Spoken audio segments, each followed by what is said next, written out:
26व्या पुण्यस्मरणानिमित्त ice समर्पित. आमची आई म्हणजे अनुभवाचं पुस्तक आहे, ज्यात माया, ममता, धैर्य आणि संयमाचं अक्षर कोरलेलं आहे.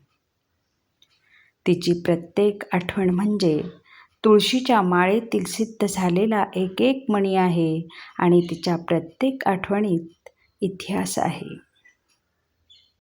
शून्यातून तिनं तिचं जग निर्माण केलं, मायेचं घरटं विणलं, दुनियादारी निभवत आणि संसाराचा गाडा ओढत ओढत तिनं पांडुरंगालाही आपलंसं केलं. लेकरांना आईची माया आणि बाबांची छाया तिनंच दिली. कधी फुलासम कोमल तर कधी वज्रासम कणखरही तीच झाली. अनेक दुःखांची वादळे तिने हिमतीने परत पावली पाठवली.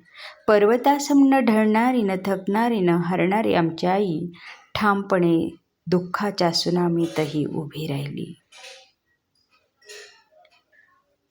फक्त एक कटाक्ष, फक्त एक कटाक्ष आणि सगळं काही ठरायचं. तोंडातले शब्द तोंडातच, तिचं एक वाक्य अख्ख्या यशाला पुरून उरायचं, नतमस्तक व्हायचं. तिचं न दिसणारं प्रेम अगदी समुद्रासारखं गहिरं होतं.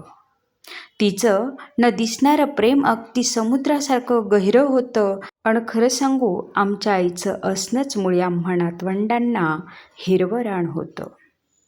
आज ती नाही, आज ती नाही, तरीही ती आहेच, संस्कारांच्या रूपात आणि आठवणींच्या सुगंधात, आठवणींच्या सुगंधात.